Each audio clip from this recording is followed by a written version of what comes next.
Pernahkah engkau merasa bahwa semua pintu kebaikan terbuka untuk orang lain, tapi tertutup rapat untuk dirimu? Pernahkah engkau duduk sendirian, menyaksikan orang-orang beramal begitu mudah, sementara dirimu tidak punya apapun untuk diserahkan kepada Allah? Pernahkah engkau duduk sendirian, menyaksikan orang-orang beramal begitu mudah, sementara dirimu tidak punya apapun untuk diserahkan kepada Allah? Jika pernah, maka engkau sedang membaca kisah seseorang yang pernah merasakan hal yang sama, bahkan lebih perih. Seorang sahabat Rasulullah yang miskin, sangat miskin, sampai-sampai tidak memiliki 1 dirham pun. Namun, dari kemiskinannya itu, lahir sebuah sedekah yang menggetarkan arsy Allah. Namanya Ulbah bin Zaid. Saat itu, tahun 9 Hijriah. Madinah sedang dilanda panas yang tidak biasa. Angin membawa debu, udara terasa membakar kulit, dan pohon kurma bergoyang lesu di bawah matahari yang tidak berbelas kasih. Musim paceklik menyengsarakan penduduk. Air susah, makanan menipis, pasar mulai sepi, dan orang-orang hidup dengan penuh kecemasan.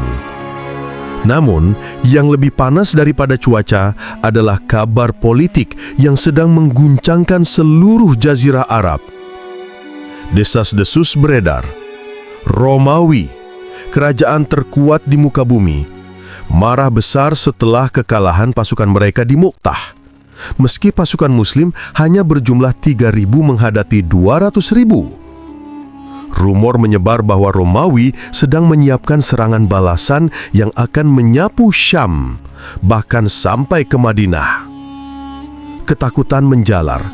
Semua orang berbicara tentang ancaman itu. Di tengah keadaan itu, Rasulullah SAW mengumumkan sesuatu yang tidak pernah beliau lakukan sebelumnya. Kita akan berangkat ke Tabuk. Beliau biasanya menyembunyikan tujuan perang, tapi kali ini tujuan diumumkan terang-terangan. Tabuk adalah wilayah sangat jauh. Perjalanan menghabiskan tenaga, air, makanan, onta, dan kesabaran.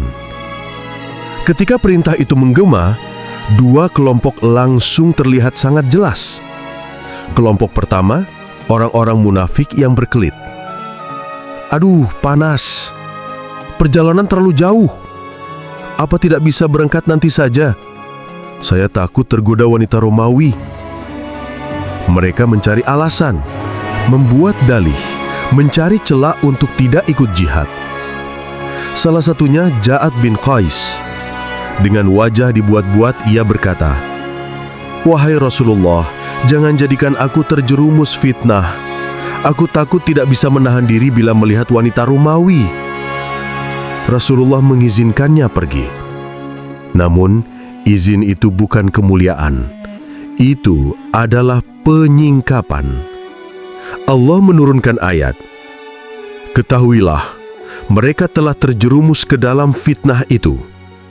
Fitnah yang mereka takutkan justru sudah ada dalam hati mereka sendiri. Kelompok kedua, kaum mukmin yang menyambut panggilan Allah. Ketika mendengar seruan jihad, mereka bergegas sebelum kaki mereka benar-benar melangkah. Bukankah Allah berfirman, "Dan bersegeralah kalian menuju ampunan dan syurga." Mereka hidup dalam keadaan lapar, namun hati mereka kenyang dengan iman. Yang kaya bergerak, yang menengah bergerak, yang miskin pun ikut merapat ke Madinah, meminta agar diberi tunggangan agar bisa turut berangkat. Sebuah pemandangan agung terjadi di Masjid Nabawi. Para sahabat datang membawa apa saja yang mereka punya. Abu Bakar membawa seluruh hartanya. Umar membawa setengah hartanya. Utsman membawa 1.000 dinar, lalu menambahkan 100 onta, lalu ditambah lagi kafilah dagang seluruhnya. Rasulullah sampai berkata, "Tidak ada yang lebih bermanfaat bagiku daripada infak Abu Bakar." Sementara Uthman didoakan, "Ya Allah, ridhoilah Uthman, aku telah ridho kepadanya." Para sahabat datang membawa apa saja, sekeranjang kurma, seonsong gandum, seikat panah, bahkan ada yang membawa hanya sebuah genggaman kurma. Namun itulah yang terbaik yang ia miliki. Dan di antara kerumunan itu, berdirilah seseorang yang tidak punya apa-apa. Ulbah bin Zaid. Ia berdiri memandangi para sahabat menyerahkan onta, pedang, kuda, harta, kurma, kain, gandum, apa saja yang bisa dipakai untuk jihad. Hatinya remuk. Ia ingin seperti mereka. Ia ingin menyumbang. Ia ingin berjalan tegak sebagai bagian dari pasukan Rasulullah. Tapi, apa yang ia punya?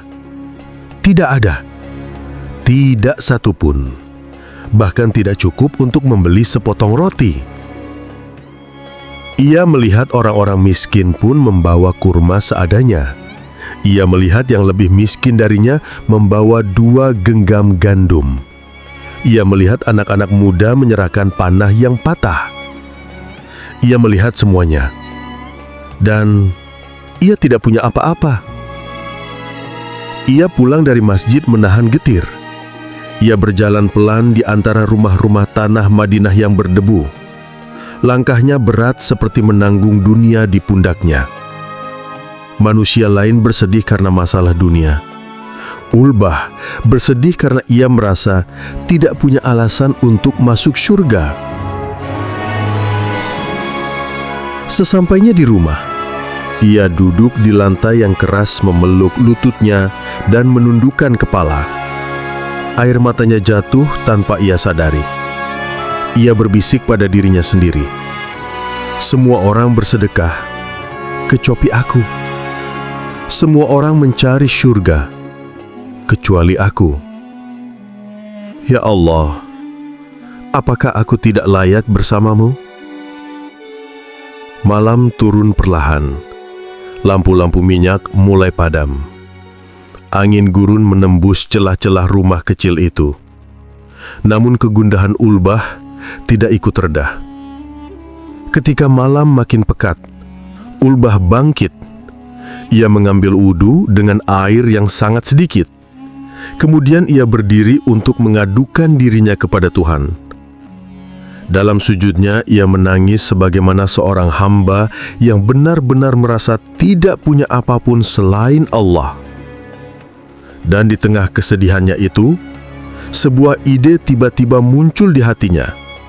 Sebuah sedekah yang tidak pernah terlintas di benak siapapun. Ia berkata dalam sujudnya, "Ya Allah, Engkau tahu aku tidak punya harta apapun untuk disedekahkan di jalan-Mu. Maka malam ini aku sedekahkan kehormatanku sebagai seorang muslim. Siapapun yang pernah menyakiti diriku, menghinaku, merendahkanku, semuanya aku maafkan karenamu. Aku sedekahkan seluruh perlakuan buruk mereka kepadaku sebagai sedekah di jalan-Mu. Engkaulah yang tahu ya Rabb, bahwa aku tidak punya apa lagi selain ini." Air matanya jatuh membasahi tikar lusum itu. Suaranya pecah dalam sujud yang panjang. Ia tidak sadar bahwa kalimat itu menembus langit, naik melewati para malaikat, menggetarkan arsy Allah. Sebab sedekah harta besar itu mulia, tapi sedekah memaafkan adalah sedekah hati, dan hati adalah pusat nilai seorang hamba. Ulbah menyelesaikan sholatnya. Ia merasa sedikit ringan. Tidak lega sepenuhnya, tapi cukup untuk menutup mata. Ia tertidur tanpa tahu bahwa Allah telah mengabadikan malam itu dalam catatan langit. Dan keesokan harinya, sebuah kejutan besar menanti dirinya.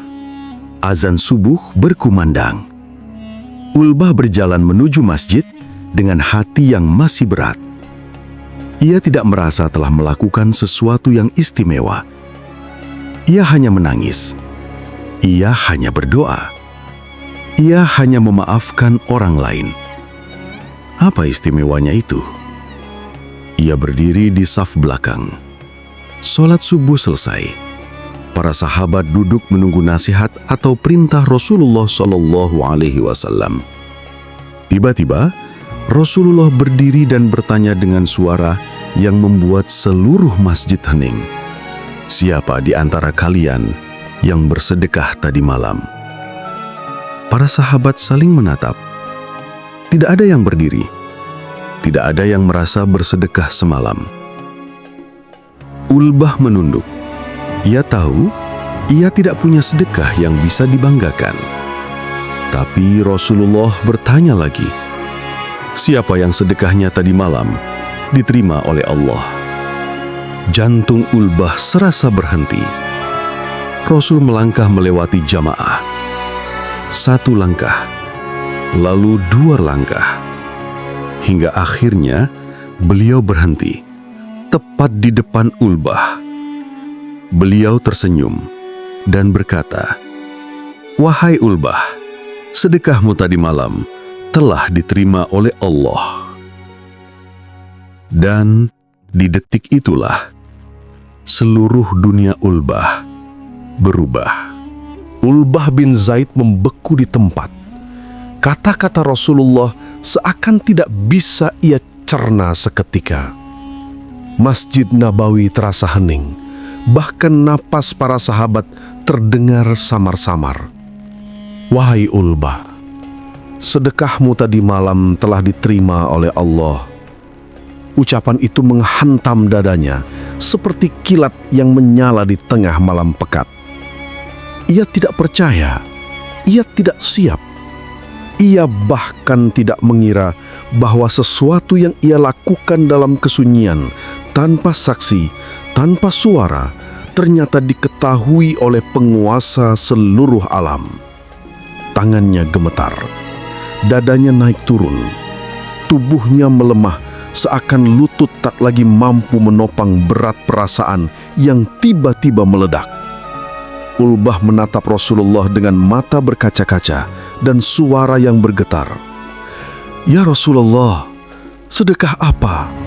Aku tidak memiliki apapun. Aku tidak memberi apapun." Rasulullah SAW mendekat, meletakkan tangan lembut di pundaknya, tanda kasih sayang, tanda bahwa Ulbah bukan sekedar seorang lelaki miskin tanpa harta, tetapi seorang hamba yang besar di sisi Allah. Dengan senyum penuh cahaya, beliau berkata, "Wahai Ulbah, engkau telah memberi sedekah dengan apa yang engkau miliki. Engkau memaafkan orang-orang yang pernah menyakitimu. Engkau menyerahkan kehormatanmu sebagai sedekah di jalan Allah, dan Allah menerimanya lebih cepat daripada sedekah harta." Kata-kata itu meruntuhkan seluruh pertahanannya. Ulbah jatuh sujud di tanah Masjid Nabawi. Air matanya pecah seperti hujan deras setelah kemarau panjang. Ia menangis dengan suara yang bergetar, menangis karena bahagia, menangis karena lega, menangis karena dibebaskan dari ketakutan yang selama ini menghantuinya. Sahabat-sahabat Rasulullah menatap dengan penuh haru. Tidak ada rasa iri, tidak ada cemooh, hanya decak kagum atas betapa luasnya rahmat Allah. Orang kaya memberi dari hartanya, orang kuat memberi dari kekuatannya, orang berilmu memberi dari ilmunya, dan seorang fakir seperti Ulbah menyerahkan yang paling mahal ia miliki, hatinya yang ikhlas. Para ulama berkata, sedekah yang paling berat adalah memaafkan, terutama ketika engkau mampu membalas. Karena harta bisa habis lalu diganti, tetapi hati yang memaafkan adalah tanda bahwa seseorang telah menanggalkan egonya demi Allah. Dan pada malam itu, ketika Ulbah duduk sendiri dalam gelap, ketika ia membalikkan tubuh di atas tikar lusuhnya, ketika ia menangis karena merasa tidak punya apa-apa, ia membuat keputusan yang tidak dibuat oleh orang kaya manapun. Ia menyerahkan seluruh luka hatinya kepada Allah. Ia melepaskan dendam, ia melepaskan sakit hati, ia melepaskan kehormatan yang selama ini ia jaga. Dan ia berkata, "Ya Allah, inilah sedekahku, sedekah yang Engkau lihat lebih baik daripada harta."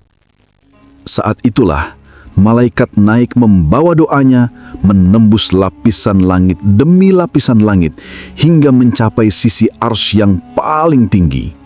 Dan Allah berkata, "Aku menerima sedekah hambaku Ulbah."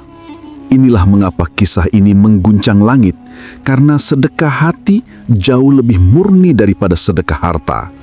Karena memaafkan jauh lebih berat daripada memberi. Karena hanya orang yang hatinya hidup yang mampu melakukannya.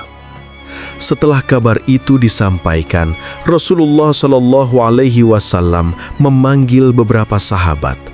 Beliau berkata, "Berikan tunggangan kepada Ulbah bin Zaid."